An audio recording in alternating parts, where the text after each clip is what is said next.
தேவனுக்கே மகிமை உண்டாவதாக.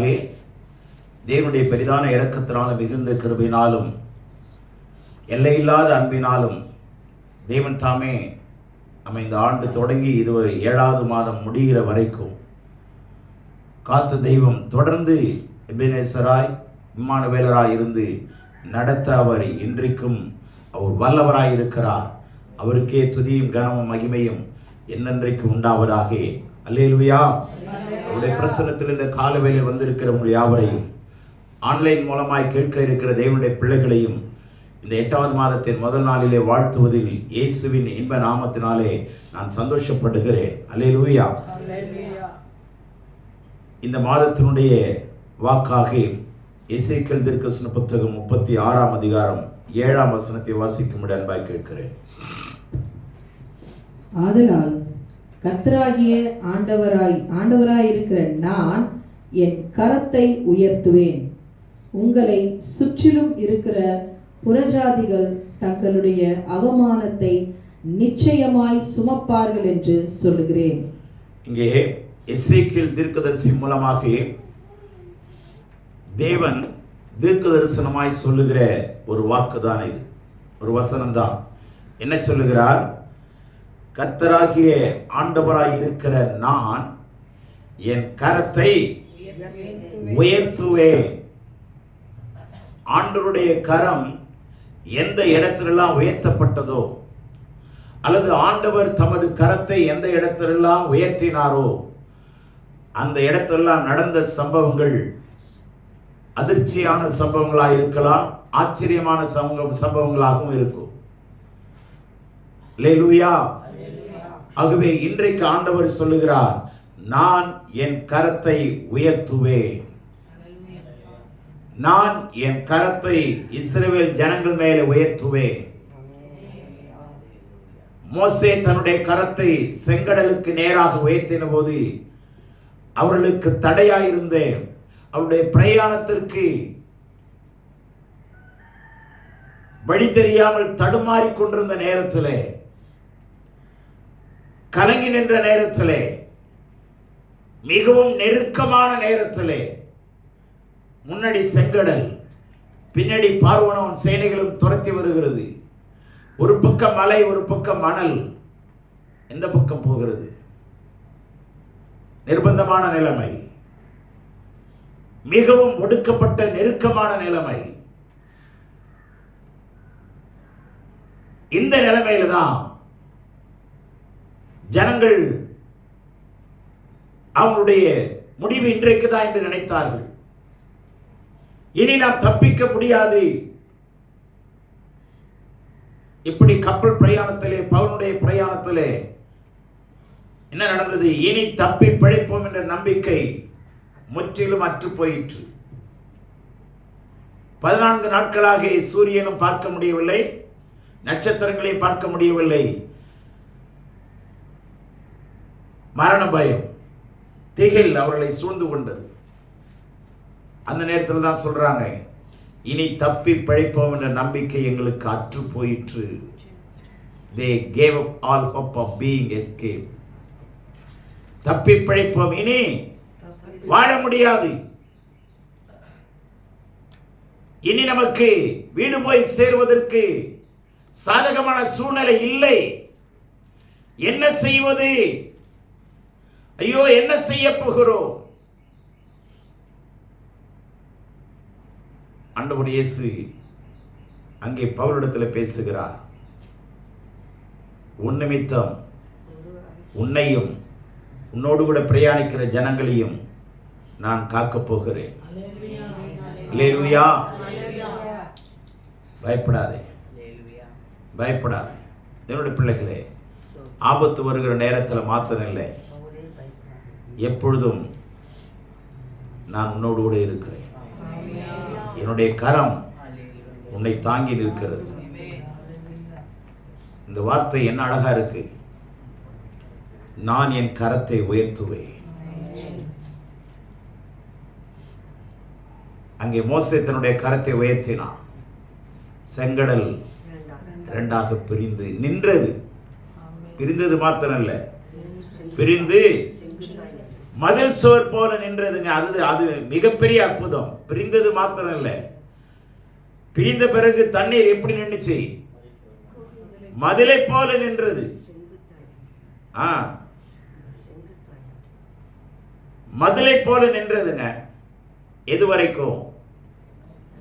கடைசி இஸ்ரவேலன் கரையை அந்த பக்கம் கடந்து தண்ணீரை விட்டு காலை எடுத்து தரையில் வைக்கிற வரைக்கும் மாத்திரமல்ல, துரத்தி வருகிற பார்வோனும் அவனுடைய சர்வ சேனைகளும் கரையை விட்டு கடலில் கால் வைக்கிற வரைக்கும். டைமிங் மேட்ச் ஆகுது பாருங்க. இவர்கள் கடக்கும் போது அவர்கள் உள்ளே நுழைகிறார்கள்.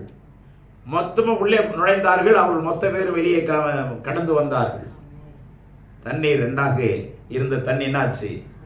மூட ஆரம்பிச்சது. மூட ஆரம்பிச்சோன்னா ஓட முடியுமா? ஓட முடியாது. அவர்கள் சொல்லுவாங்க, இனி தப்பி பிழைப்போம் என்ற நம்பிக்கை எங்களுக்கு இல்லைன்னு அவன் சொல்லுவான். பார்வோனும் அவருடைய சர்வ சேனைகளும் அந்த செங்கடலில் அழித்தார்கள், அழிக்கப்பட்டார்கள். ஆமென். யோசுவா தன்னுடைய கரத்தை உயர்த்தினான். சூரியன் சந்திரனை பார்த்து, சூரியனை நீ ஆய்வன் மேலும் சந்திரனை கிபியோன் மேலும் என்ன பண்ண? தரித்து நில். தேவனுடைய பிள்ளைகளுடைய கரம் உயர்த்தப்படும் பொழுதும் அற்புதம் நடந்தது. அல்லேலூயா. தேவனும் அவருடைய கரத்தை உயர்த்தும் பொழுதெல்லாம் அற்புதம் நடந்தது. அந்த தேவன் தான், அந்த கரத்தையுடைய தேவன் தான் சொல்றாரு, என் கரத்தை உயர்த்துவேன். என்னுடைய பிள்ளையே, உன்மேலே, உன்னுடைய குடும்பத்தின் மேலே என்னுடைய கரத்தை உயர்த்துவேன். இந்த அதிகாரத்தில் 6 முறை ஒரு அற்புதமான வார்த்தை சொல்லியிருக்கு. 12ஆம் வசனத்தில் கடைசி வரியில இனிமேல், 14ஆம் வசனத்தில் இனிமேல் 2 முறை, 15ஆம் வசனத்தில் இனிமேல் 3 முறை, ஆக 6 முறை இனிமேல். இதுவரை சம்பவித்தது இனி சம்பவிக்காது. இதுவரை உன்னுடைய வாழ்க்கையில இருள், இனிமேல் வெளிச்சம் சூழ்ந்து கொள்ளும். ஏனென்றால் என் கரம் உன்னை என் கரத்தை உண்மையில உயர்த்தி இருக்கிறேன். என் கரத்தை உண்மையில உயர்த்தி இருக்கிறேன். இனிமேல் நீ சாக கொடுப்பதில்லை. இனிமேல் பிரஜாதியாருடைய அவமானத்தை நீ சுமப்பது இல்லை. இனிமேல் என் கரம் நன்மையாகவே உண்மையில் இருக்கும். இனிமேல் சத்துரு உன்னை மேற்கொள்வது இல்லை. இனிமேல் நீ வெட்கப்பட்டு போவது இல்லை. இனிமேல் உனக்கு முன்பாக இருக்கிற செங்கடலை போல, யோர்தானை போல, எரிகோவை போல தடையாய் நிற்கிற கோட்டையானாலும் சரி, அது சமுத்திரமானாலும் சரி, உனக்காக அது திறந்து வழி கொடுக்கும். உனக்கு முன்பாக ஒருவனும் ஒன்றையும் பூட்ட முடியாது. உனக்கு கொஞ்ச பலன் இருந்தும் என் நாமத்தை மறுதலியாமல் என் வசனத்தை கை கொண்டபடினாலே, இதோ நான் உனக்கு திறந்த வாசலை வைத்திருக்கிறேன். இதோ நான் உனக்கு திறந்த வாசலை வைத்திருக்கிறேன். இனிமேல் நீ வெட்கம் அடைவதில்லை. இனிமேல் நீ துக்கமுகமாய் இருப்பதில்லை. யாக்கோபே, உன் முகம் இனி செத்து போவதும் இல்லை. யாக்கோபே, உன்னுடைய முகநாடி மாறுவதும் இல்லை. துக்கத்தினாலே, துயரத்தினாலே, என்ன செய்வோம் என்ற தவிப்பினாலே ஒருவேளை உன்னுடைய முகநாடி மாறுகிறதா? துக்கமாயிருக்கிறாயா? எத்தனை தடவை சொல்றார் பாருங்க. 1க்கு 6 முறை. 6 என்றாலும் மனுஷனுடைய இலக்கம் தான். ஆண்டவர் மனுஷனை பார்த்து சொல்றார், இஸ்ரவேலே, இங்க என்னன்னு சொல்லி ஆரம்பிக்கிறார் தெரியுமா? இஸ்ரவேல் மலைகளேன்னு சொல்றார். நீங்களும் நானும் யாரா? மலைகளே, இஸ்ரவேல் மலைகளே. ஆனா இஸ்ரவேலுடைய கொலைகள் நடுங்குது. ஆண்டவர் பார்த்து சொல்றாரு, கொலை நடுங்குற இஸ்ரவேலே, நீ மலை. நீ யாரு? 1 இருக்கா? இஸ்ரவேல் மலைகளே கர்த்தருடைய வார்த்தையை கேளுங்கள். 8ஆம் வசனத்தில் இருக்கா? இஸ்ரவேல் மலைகளே என் கரத்தை உன்மேலே நான் வைத்திருக்கிறபடினாலே. 8ஆம் வசனம். இஸ்ரவேல் மலைகளே நீங்கள் உங்கள் கொப்புகளை விட்டு என் ஜனமாகிய இஸ்ரவேலுக்கு உங்கள் கனிகளை கொடுப்பீர்கள். அவர்கள் சமீபமாய் வந்து விட்டார்கள். நல்ல கவனிங்க. கர்த்தருடைய கரம் உங்கள் மேல உயர்ந்திருக்கிறதுனாலே நீங்கள் மலைகள் எப்படி உறுதியாயிருப்பது போல நீங்களும் அசையாமல் என்றென்றைக்கு உறுதியாயிருப்பீர்கள். இஸ்ரவேல் மலைகளே, இன்னும் அழகான வார்த்தை. குன்றுகளேங்கிறது வேற, நிறைய இருக்குங்க. 4ஆம் வசனத்தில் பாருங்க, அங்க குன்றுகளை சொல்றாரு, மலைகளை சொல்றாரு, மேடுகளை சொல்றாரு, ஆறுகளை சொல்றாரு, பள்ளத்தாக்குகளை சொல்றாரு. பாழாக்கப்பட்ட அவாந்தரமான இடங்களுக்கும் வெறுமையாய் விடப்பட்ட பட்டணங்களுக்கும் கர்த்தராகிய ஆண்டவர் சொல்லுகிறார். அல்லேலூயா. கர்த்தர் உங்களையும் உங்கள் வீட்டையும் உங்களுக்கு உண்டான யாவற்றையும் சுற்றி வேலடித்து வைத்திருக்கிறார். இனிமேல் நீங்கள் பயப்படுவதில்லை. பயப்படுவதற்கான உங்களை குறித்து ஜனங்கள் பயப்படுவார்கள். அல்லேலூயா. 7ஆம் வசனத்தில் பாருங்க, உங்களை சுற்றிலும் இருக்கிற புறஜாதிகள் தங்களுடைய அவமானத்தை நிச்சயமாய் சுமப்பார்கள். உங்களை சுற்றிலும் உங்களை அவமானமாய் பார்த்தவர்கள், உங்களை அற்பமாய் பார்த்தவர்கள், நீங்கள் தலை குனியும்படி செய்தவர்கள், அவர்கள் தலை குனிந்து நிற்பதை நீங்கள் காண்பீர்கள். அல்லேலூயா. உன்னுடைய எதிராளிக்கு முன்பாக நீ மரண தருவாயில் நின்றாலும், மரண தருவாயில் நிற்கும் போதும் உன்னுடைய எதிராளிக்கு முன்பாக என்ன செய்து விடாதே? அழுது விடாதே. நல்லா கவனிங்க. உன்னுடைய எதிராளிக்கு உன்னுடைய மரணம் முக்கியம் அல்ல, உன்னுடைய அழுகை தான் முக்கியம். எனக்கு முன்பாக அவன் அழுதுட்டான், தோத்துட்டான், செத்துட்டான்னா பிரச்சனை முடிஞ்சிச்சு. ஆனா அவனுக்கு என்ன ஆசை? உன்னுடைய மரணம் அவனுக்கு தேவையில்லை. நீ அழணும், அவனுக்கு முன்னாடி நீ கதறணும். ஆனா நீங்க கடவுளுடைய கரம் உங்களோடு இருக்கிறதுனால இனி துக்கமுகமாய் இருப்பதில்லை. நீ இஸ்ரவேல் மலை. என்ன சொல்றாரு? மலைங்க, மலை. எத்தனை கிலோமீட்டர் ஸ்பீட்ல புயல் அடிக்கட்டுங்க, மழை அசையுமா? ஆனா அசைஞ்சு தானே வருது, சோர்ந்து போய் தானே வருது. போய் தொலைனுமேனு தானே வருது. இல்லைன்னா கேட்பாங்களே. இல்லைங்க, கடவுள் உங்களை மலையா வச்சிருக்கிறார். இஸ்ரவேல் மலைகளே, என்ன அருமையான வார்த்தை. இஸ்ரவேல் கலங்காது. அதனாலதான் அந்த முதல் சரணத்தை நம்ம பாடும். இஸ்ரவேல் ஜனமே என்றும் இடறிடாது, ஓங்கும் பயமும் பலத்த கரமும் உன் பக்கமே உண்டு. என்ன கரம்? என்ன கரம்? உபாகமத்தின் புஸ்தகம் 4ஆம் அதிகாரம் 3ஆம் அதிகாரம் 24ஆம் வசனத்தை பார்.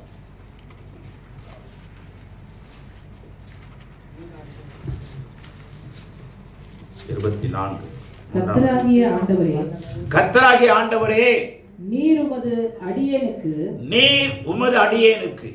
உமது மகத்துவத்தையும் உமது வல்லமை உள்ள கரத்தையும் காண்பிக்கத் தொடங்கினீர். அல்லேலூயா. என்ன அழகான வார்த்தை. கர்த்தராகிய ஆண்டவரே, நீர் உமது அடியேனுக்கு உமது மகத்துவத்தையும் உம்முடைய வல்லமையுள்ள கரத்தையும் காண்பிக்க தொடங்கினீர். வானத்திலும் பூமியிலும் உம்முடைய கிரியைகளுக்கும் உம்முடைய கிரியைகளுக்கும் உம்முடைய வல்லமைகளுக்கும் உம்முடைய வல்லமைகளுக்கும் ஒப்பாக செய்யத்தக்க தேவன் யார்? ஒப்பாக செய்யத்தக்க தேவன் யார்? யார்? வானத்திலும் பூமியிலும் உம்முடைய கிரியைகளுக்கும் உம்முடைய வல்லமைகளுக்கும் ஒப்பாக செய்யத்தக்க தேவன் ஒருவனும் இல்லை. அந்த ஒப்பற்ற தேவன் சொல்லுகிறார், நீர் உமது அடியேனுக்கு, அங்க என்ன மோசே சொல்றார், நீர் உமது அடியேனுக்கு உமது மகத்துவத்தையும் உமது வல்லமையுள்ள கரத்தையும் காண்பிக்க தொடங்கினீர். காண்பிக்க கர்த்தர் தம்முடைய கரத்தை காண்பிக்க தொடங்கினார் என்று சொன்னார். அவருடைய சித்தம் முடிகிற, அவருடைய திட்டம் முடிகிற வரைக்கும், அந்த ஊழியம் முடிகிற வரைக்கும் அவருடைய கரத்தை உண்மையிலிருந்து எடுப்பது இல்லை. அல்லேலூயா. ஊரும்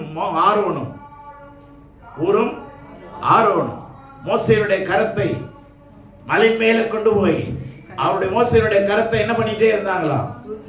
ரெண்டு பேரும் தூக்கி பிடிச்சிட்டே இருந்தாங்க. அந்த தூக்கி பிடிக்கிற வரைக்கும் என்ன நடந்தது? இஸ்ரவேல் ஜனங்கள் வெற்றி பெற்றுக் கொண்டே இருந்தார்கள், ஜெயமடைந்து கொண்டே இருந்தார்கள். கரம் இறங்கும் போது தோல்வி முகம், கரம் உயரும் போது வெற்றியின் முகத்தில் இருந்தார்கள். இனி உங்க முகத்தில் வெற்றியின் முகம் உண்டாகும். தோல்வி பயம் நீங்கி போகும். கர்த்தருடைய ஓங்கிய பயமும் பலத்த கரம். 7:19 பாருங்க.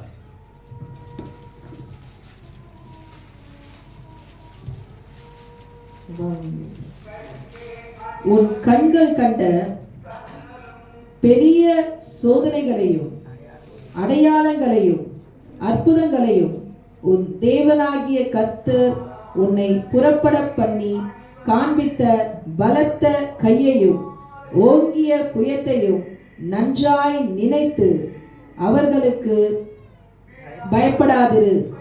நீ பார்த்து பயப்படுகிற எல்லா ஜனங்களுக்கும் உன் தேவனாகிய கர்த்தர் அப்படியே செய்வார். உன் தேவனாகிய கர்த்தர் அப்படியே செய்வார். என்ன?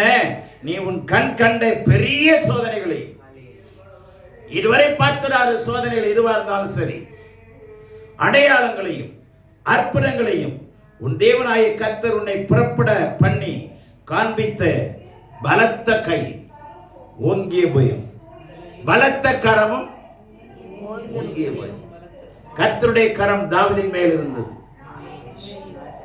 கர்த்தருடைய கரம் யோசபாத்தின் மேல் இருந்தது. எத்தனை ராஜாக்கள் ஏத்து வந்தார்கள்?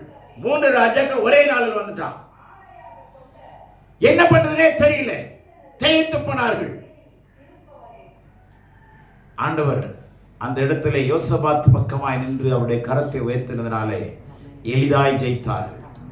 அல்லேலூயா. அவர்களுக்குள்ளேயே விட்டுண்டு போனார்கள். கர்த்தருடைய கரம் சிம்சோன் மேல் இருந்தது. அல்லேலூயா. கர்த்தருடைய கரம் ஆமா சிம்சோன் மேல் இருந்தது. கர்த்தருடைய கரம் யார் மேலெல்லாம் இருந்ததோ அங்கே அற்புதங்கள் நடந்தது. சிம்சோன் சொல்றான், பட்சிக்கிறவனிடத்திலிருந்து பட்சணமும் பலவானிடத்திலிருந்து மதுரமும் கிடைத்தது. அது என்னன்னு கேட்கிறோம். தேவனுடைய பிள்ளைகளே, கர்த்தருடைய கரம் உங்களோடு இருந்தால் உங்களை பட்சித்தவனிடத்திலிருந்து பட்சணம் கிடைக்கும். உங்களை பட்சிக்கிறவன் யாரான அவன் என்னத்தை கொடுப்பான்? ஆமா, பட்சணம் கொடுப்பாங்க. அல்லேலூயா. ஆமா, கவலைப்படாதீங்க. பட்சிக்கிறவனிலிருந்து பட்சணத்தை பெற பண்ணுகிறவர் தான். உங்ககிட்ட இருந்து பிடிக்கிட்டு போனவன் உங்ககிட்ட திருப்பி கொண்டாந்து கொடுப்பானா? கொடுக்க வைப்பேன்றார். காக்கா நம்ம கையிலேருந்து ஏமாந்தா பிடிக்கிட்டு போவதான் பார்ப்போம். அதே காக்கா சூடான அப்பத்தையும் சூடான இறைச்சியும் கொண்டு வர பண்ணுகிறவர் கர்த்தர். அல்லேலூயா. பயப்படாதீர்கள். என்னுடைய ஓங்கிய பயத்தையும் பலத்த கரத்தையும் உங்களை நடத்தி வந்த வழிகளிலே காண்பித்ததை நீங்கள் நினைத்து பாருங்கள். இன்னும் அழகான வார்த்தை, உங்களுடைய ஆண்டவருடைய பலத்த கையையும் ஓங்கிய பயத்தையும் நன்றாய் நினைத்து அவர்களுக்கு என்ன செய்யாதது? பயப்படாது. பயப்படுகிற சூழ்நிலை வருங்க. அப்படின்னா என்ன அர்த்தம்? பயப்படுகிற சூழ்நிலை வரும், ஆனால் பயப்படாது. என் கரம் உன் மேலே காண்பிக்க தொடங்கினேன், என்னுடைய கரத்தை நான் உயர்த்தினேன், உங்கள் மேலே உயர்த்துவேன், உன் குடும்பத்தின் மேலே, உன் பிள்ளைகள் மேலே, உன்னுடைய சூழ்நிலை மேலே. கவலைப்படாது, பயப்படாது. நான் உன்னை நடத்தி வந்த தெய்வம். நான் உன்னை தாங்குவேன், தப்புவிப்பேன், ஏந்துவேன், சுமப்பேன். இதுவரை சுமந்தவர் இனிமேலும் சுமப்பார். ஆனால் அவருடைய கட்டளையை கை கொண்டு நீ என்ன செய்யணும்? நடக்கணும். கட்டளையை கை கொண்டா அந்த கை கொள்றதுல தாங்க ஆண்டவருடைய கை தெரியும். எத்தனை பேருக்கு புரியுது? ஆண்டவருடைய கட்டளையை கை கொள்ளும் போதுதான் ஆண்டவருடைய கையை தெரியும். ஆண்டவருடைய கட்டளையை கை கொள்ளாம கை விரிச்சிங்கன்னா அவர் கையும் நான் என்னப்பா பண்றது? நீ கை கொள்ள மாட்டேன்ற, கை கொள்ளும் பொழுது கர்த்தருடைய கரம் வெளிப்படும். கர்த்தருடைய கட்டளைகளையும் பிரமாணங்களையும் அவருடைய வசனங்களில் சொல்லப்பட்டிருக்கிற நிபந்தனைகளையும் நாம் கை கொள்ளும் போது அவருடைய கரம் கை வெளிப்படும். அல்லேலூயா. ஆமா, கை கொள்ளும் போதுதான் கையை தெரியும். யாருடைய கை? ஆமா, அவருடைய கரத்தில் இருக்கிற வல்லமை தெரியும். ஆகவே நீங்க பயப்படாதீங்க. இனிமேல் நீங்கள் துக்கமுகமாய் இருப்பதில்லை, சந்தோஷமா இருங்கள. இனி நீங்கள் யாக்கோபு பார்த்து சொல்றாரு, உன் முகம் செத்து போவதும் இல்லை. என்ன அழகான வார்த்தை தெரியுமா? சில பேர் நடந்துக்கிட்டு தான் இருப்பான், செத்து போன மாதிரி நடப்பான். ஏயா நீ என்ன ஆச்சு? உனக்கு மூஞ்சில என்ன இல்லை? கலை இல்லை. ஏன் நல்லதானே இருந்த, உனக்கு என்ன ஆச்சு? ஆண்டவர் சொல்றாரு, யாக்கோபே உன்னுடைய முகம் செத்து போவதில்லை, முகநாடி மாறி போவதில்லை. முகநாடி என்ன ஆகாது? இனிமே முகநாடியில அந்த கவலைக்கான ரேகைகள் ஓடும். நீங்க ஆர்டிஸ்ட பாத்தீங்கன்னா ஒரு கோடு முகத்துல போட்டானா அந்த முகத்தை பாத்தீங்கன்னா துக்கம் மாதிரி தெரியும். அதை எடுத்துட்டு வேற கோடு போட்டானா சிரிக்கிற மாதிரி இருக்கும். ஒரே ஒரு கோடு தாங்க, அவன் முகமே மாறிடுங்க. அந்த ஆர்டிஸ்டினுடைய கலையை நீங்க நினைச்சு பார்த்தீங்கன்னா ஆச்சரியமா இருக்கும். நம்மளாம் அந்த மாதிரிலாம் செய்ய முடியாது. 2 கோடை போட்டானா அழுகுற மாதிரி இருக்கும், அதை எடுத்துட்டான்னா நார்மலா இருக்கும், வேற கோடு போட்டா சிரிக்கிற மாதிரி இருக்கும். கடவுள் பிள்ளைகளே, ஆண்டவர் கோடு போட்டா நம்ம ரோடு போடுங்க, நீ பயப்படாதேன்றாரு. அப்ப நீங்க என்னெல்லாம் நீங்க விசுவாசிக்க ஆரம்பிங்க. ஆண்டவர் பார்த்து சொல்றாரு, என் கையை உங்களுக்கு முன்பாக உயர்த்துகிறேன். அதனால நீங்க மலைகள் என்று மறந்துடாதீங்க. நீங்க யாரு சொல்லுங்க நல்லா? ஆமா, சில மலைகள்லாம் நான் சவுத் சைடு போகும்போது பார்ப்பேன், என்ன அருமையா இருக்கும். எவ்வளவு மரங்கள் மேல இருக்குதுங்க, கீழே வச்சா செத்து போயிருதுங்க. இந்த மரம் செல்லுது, தண்ணி ஊத்திட்டு இருக்கிற செத்து போகுது. மலை மேல வெறும் கல்லுங்க, பாறை. அதுல எவ்வளவு பெரிய மரம், எவ்வளவு பசுமையா இருக்கு. எங்க இருந்துங்க தண்ணி கிடைக்குது? அவ்வளவு பெரிய பாறைக்குள்ளேயே கர்த்தர் தண்ணீரை அந்த அந்த மரங்களுக்கு செடிகளுக்கு எப்படிதான் வருது? அவ்வளவு கடினமான பாறைக்குள்ள எப்படி வேறு விடுது? சிந்திச்சு பாருங்க. உயர்ந்த மலைகளிலே பாத்தீங்கன்னா காலையில 10 மணி 9 மணி எல்லாம் பாத்தீங்கன்னா மேகங்கள் அப்படியே வந்து உட்காரும் மலை மேல. 3 மணிக்கு மேல பார்த்தீங்கன்னா எழுந்து போகும். என்னமோ வந்து உட்காந்து படுத்துருந்துட்டு ரெஸ்ட் எடுத்துட்டு போற மாதிரி போவோம். அந்த தேனி சைடுல எல்லாம் போய் பார்த்தீங்கன்னா அந்த பக்கம் பார்த்தீங்கன்னா மலைகள் உச்சியில மேகம் வந்து அமர்ந்துட்டு கொஞ்ச நேரம் கழிச்சு எழுந்து போவோம். என்னமோ வந்து ரெஸ்ட் எடுத்துட்டு போற மாதிரி. நீங்க மலைகளா இருந்தா அவங்க மேல மேகங்கள் இறங்கும். என்ன மேகம்? மகிமையின் மேகம். அல்லேலூயா. பகலிலே மேக ஸ்தம்பம், இரவிலே அக்கினி ஸ்தம்பத்தை காண்பீர்கள். இஸ்ரவேல் மலைகளே, சொல்லுங்க கொஞ்சம் முகத்தை பார்த்து சொல்லுங்களேன். மலையே, இஸ்ரவேல் மலையே, இனி நீ அலைந்து திருவதில்லை. என்ன அழகான வார்த்தை இருக்கு தெரியுமா? இஸ்ரவேல் நீ அலைந்து திரிவதில்லை. இனிமேல் இனிமேல் இனிமேல் இனிமேல். ஏன்னா என் கரம் உங்கள் மேல நான் உயர்த்தி இருக்கிறேன். என் கரத்தை நான் உங்கள் மேல உயர்த்தி இருக்கிறேன். உன் குடும்பத்தின் மேல உயர்த்தி இருக்கிறேன். உன் பிள்ளைகள் மேல உயர்த்தி இருக்கிறேன். ஒருவனும் இனி உனக்கு தீங்கு செய்வது இல்லை. ஒருவனுடைய கையும் உன் மேல போடுவது இல்லை. ஒருவனும் உனக்கு முன்பாக நிற்க முடியாது, நிற்கவும் முடியாது. Nobody can stand against you as long as you live.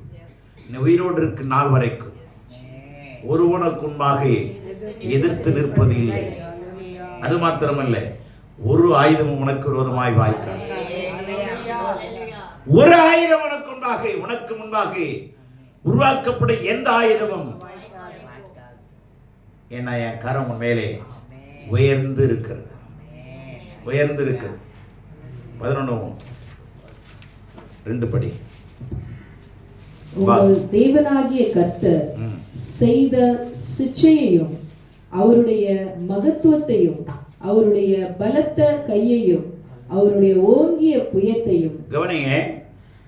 உங்கள் தேவனாகிய கர்த்தர் செய்த சிட்சையும்னா தண்டனை இல்ல, போதித்து திருத்துறது.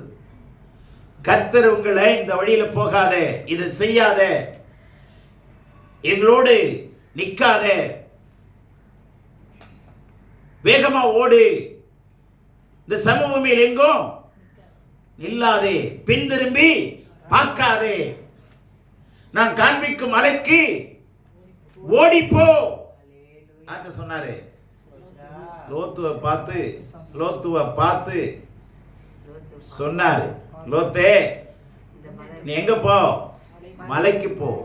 நம்மால என்ன சொன்னா, அப்படியெல்லாம் ஆண்டவரே, எவ்வளவு கொழுப்பு பாருங்க. ஆண்டவருக்கு அட்வைஸ் பண்றாரு. என்ன ஆண்டவரே, என் வயசு என்ன, என் பேலன் என்ன, நான் யாரு, எனக்கு என்ன சூழ்நிலை, என்னை பார்த்து எங்க போவாதன்றீங்க, எங்க போன்றீங்க, மலைக்கு போகலாம் முடியுமா? நான் என்ன சொல்றேன், பக்கத்துல ஒரு கிராமம் இருக்கு, சின்ன கிராமம், அங்க போய் தொலைடா போ அப்படின்னாரு. கவனிங்க, கர்த்தருடைய சித்தம் ஒண்ணு, மனுஷனுடைய சித்தம் அங்க மறுக்கிறான். மிகப்பெரிய பாவம் அவங்களுடைய பிள்ளைகள் நடந்தது, உங்களுக்கு தெரியும். உன் ஜீவன் தப்ப ஓடு, இந்த சமபூமியில் எங்கோ நிக்காதே, பின் திரும்பி பார்க்காதே. என்னுடைய பிள்ளையே கூட இருந்து ஆண்டவர் எச்சரிக்கிறார். நீ என்ன மாத்திரம் பாரு, என் கையை மாத்திரம் பாரு. கடையில் எழுதி வச்சிருக்கிறான், என்னை பார் யோகம் வரும். என்னங்க, 2 கழுதை இருக்குதுங்க, ஒண்ணு பார்த்துக்கிட்டு, அதை போல அந்த படத்தை போட்டு வச்சு அவன் எழுதியிருக்கிறான், என்னை பார். விற்கிறவனை பார்த்தாலும் பரவாயில்லை, விற்கிறவனை பார்த்தா அதை விட மோசமா நிற்பான். ஆனா அங்க பாக்குற என்னை பார் யோகம் வரும். கடவுளை பார்க்கறதா, கழுதையை பார்க்கறதா? தேவனுடைய பிள்ளையை, நீங்க மலைகள். சொல்லுங்க, நீங்கள் மலைகள். எத்தனை பேர் மலை மாதிரி இருக்கிறீங்க? அல்லேலூயா. இஸ்ரவேல் மலைகளே, உன் மேலே என் கரத்தை உயர்த்தி இருக்கிறேன். நீங்கள் கொப்புகளை விட்டு என்ன பண்ணுங்க, வளருங்கள். நீங்கள் உங்கள் கொப்புகளை விட்டு என் ஜனமாகிய கொப்புன கிளைகள், உங்கள் கனிகளை கொடுப்பீர்கள். உங்கள் பிள்ளைகள் கனிகளை கொடுப்பார்கள். கனியுள்ள மரமாய் மாறுவீர்கள், ஆசீர்வாதமாய் மாறுவீர்கள். இனி உங்கள் சாபம் ஆசீர்வாதமாய் மாற்றப்படும். இனி உங்கள் துக்கம் சந்தோஷமாய் மாறும். இனி உங்கள் இருள் வெளிச்சமாய் மாறும். உங்களுடைய கண்ணீர் கரிப்பாய் மாறும். இஸ்ரவேல் மலையே, என்ன அழகா சொல்ற, இஸ்ரவேல் மலையே. மண்ணு சரிவுங்க. இன்னைக்கு மண் சரிவினால எத்தனை குடும்பங்கள் காண போச்சுங்க, வேதனையான விஷயம். எத்தனை பிள்ளைகள், எத்தனை வீடுகள், கொடுமையான சம்பவம். ஆனா கர்த்தருடைய கரம் இருக்குமானால் நீங்கள் சரிகிற மண்ணாக அல்ல, நிலைத்திருக்கிற மலையாய் மாறுவீர். ஆகவே நீங்கள் கனி கொடுப்பீர். கவனிங்க, ஊழியம் செய்கிறவன் கனி கொடுக்க மாட்டான். கவனிங்க நல்லா, கர்த்தருடைய சமூகத்தில் உட்கார்ந்து சத்தியத்தை அறிந்து கொள்றவன் தான் கனி கொடுப்பான். எல்லாரும் ஊழியம் செய்யலாம், ஆனால் அவனால் கனி கொடுக்க முடியாது. கர்த்தருடைய சமூகத்தில் உட்கார்ந்து சத்தியத்தை அறிந்தவர்கள் செய்கிற ஊழியத்தில் தான் கனி கிடைக்கும். இதெல்லாம் ஆழமாக நீங்கள் வெளியில் என்னங்க ஊழியம் செஞ்சால் கனி கிடைக்காதா? இல்லைங்க. கர்த்தருடைய கரத்தில் அமர்ந்திருக்கிறவர்கள், அதுக்கு மார்த்தாள் மரியாள் தாங்க உன்னதமான எடுத்துக்காட்டு. மார்த்தாள் ஊழியம் செய்தாள், மரியாள் அமர்ந்திருந்தாள். கர்த்தர் என்ன சொன்னாரு? நீ ஊழியம் செய்கிற ஆனால் கனி இல்லையே. உன் தங்கச்சியை பற்றி நீ என்ன பண்ணுற? உன் சகோதரியை பற்றி புறம் பேசுகிற, குறை பேசுகிற, வைரேறிற. அவரை போய் வேற கேட்கலையான்னு வேற என்கிட்ட கேட்குற. அவன் உன்னை பற்றி ஏதாவது சொன்னானா? இல்லை இல்லை.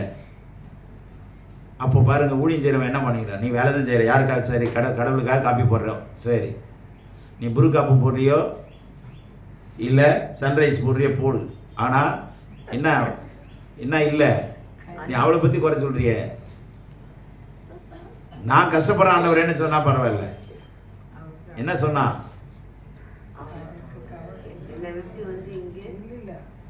என்னை பற்றி கவலை இல்லைங்க அவளுக்கு. அவன் நான் பாட்டில் விளைஞ்சிரு, அவன் பாட்டில் உட்காந்துருக்கிறான். கொஞ்சம் கூட வந்து உதவி செய்யல. எவ்வளவு கடினமான மனசு பார்த்தீங்களா ஆண்டவரே?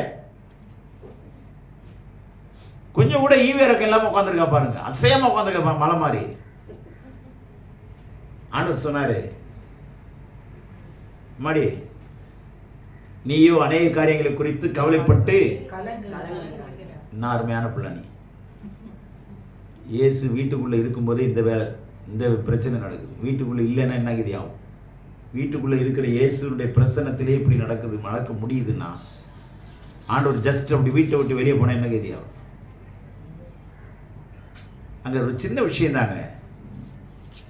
லூக்கா 10, 42, 41, 40 படித்து பார்த்தீங்கன்னா தெரியும். ஒரு சின்ன விஷயத்தில் அவர் அற்பமான விஷயத்தை அவர் பெருசாக்கிட்டா பாருங்க. ஆண்டவர் 2 வார்த்தையில் முடிச்சிட்டாரு. நீயோ கவலைப்பட்டு கலங்குகிறாய், அவளோ தன்னை விட்டெடுபடாத நல்ல பங்கை தெரிந்து கொண்டாள் என்றார். இப்ப மரியாள் எத்தனை பேர்? மார்த்தாள் எத்தனை பேர்? 7 பேர்.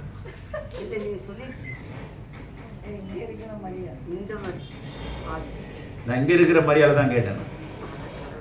அற்புதமான பதில் எல்லாம் சொல்றீங்க. தேவனுடைய பிள்ளைகளை, இங்கே எத்தனை பேர் மரியாதை, எத்தனை பேர் மார்த்தாள்? எவ்வளவு கலங்குறோம். எனக்கு விரோதமா எல்லாரும் எழும்பிட்டாங்க, கலங்குறோம். கவலைப்படாதீங்க, உனக்கு விரோதமா ஒருவன் எழும்ப முடியாது.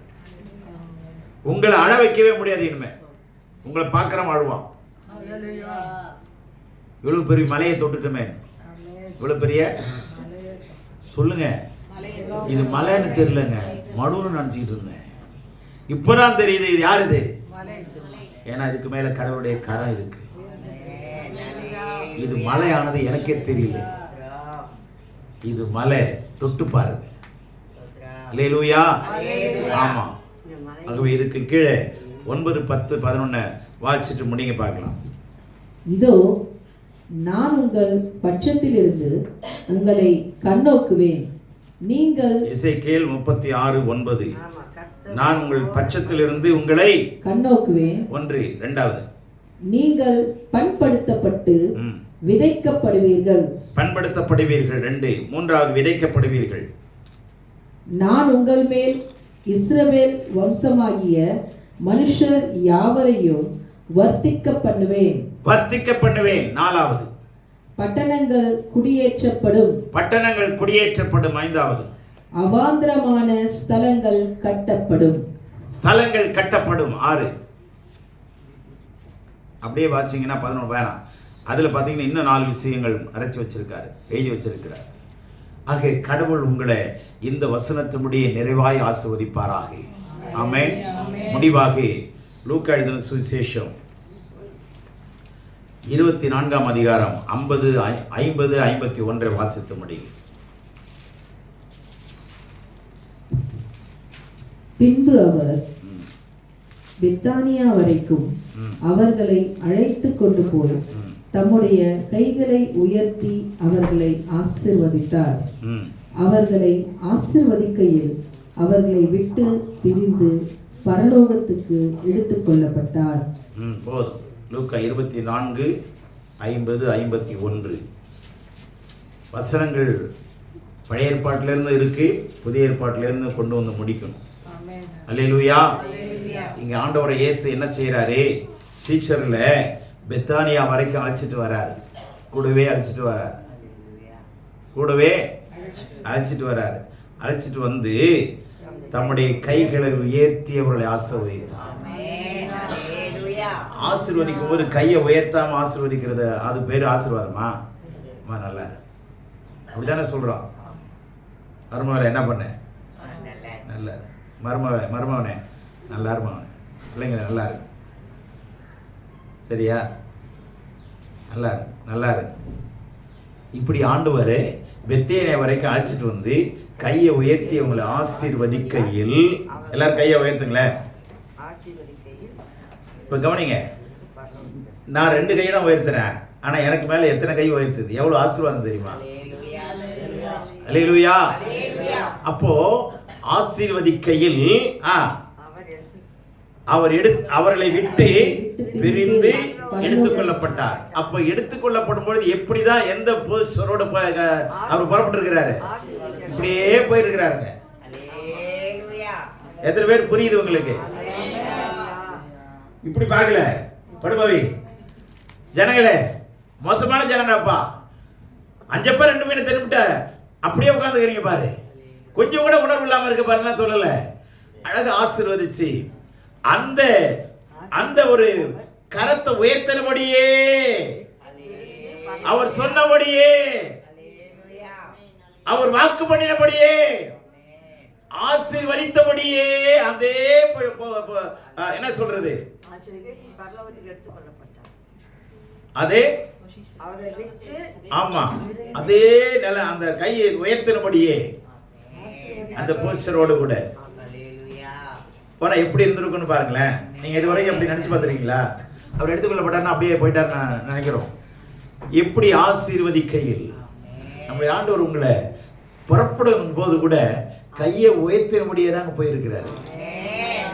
நான் உங்களை ஒன்றும் செய்ய மாட்டேன், நீங்க ஆசீர்வாதமான ஜனம், என் கரம் உன் மேலே என் உயர்த்துவேன். என்ன அந்த வார்த்தை பார்த்தீங்களா?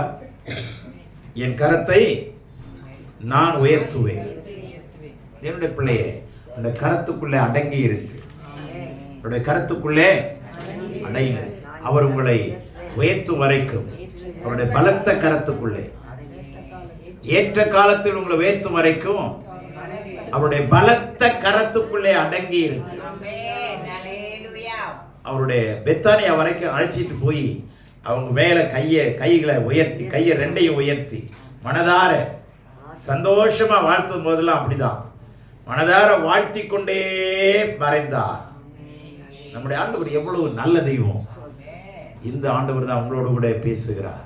இனிமேல் இனிமேல் இனிமேல் இனிமேல் இதை மனசுல ஏத்திக்குங்க, நல்லா உள்வாங்க.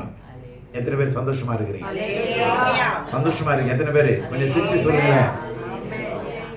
உங்க பயமும் பலத்த கரமும் உன் பக்கமே உண்டு, தாங்கும் கிருபையும் அப்புறம் தயவு இரக்கமும் தாராளமாய் உண்டு, ஏராளமாய் உண்டு. கவலைப்படாதீங்க, கர்த்தர் உங்களோடு இருந்து செய்யும் காரியம் பயங்கரமாய் இருக்கும். கர்த்தர் தாமே உங்களை ஆசீர்வதிப்பாராக. ஆமென்.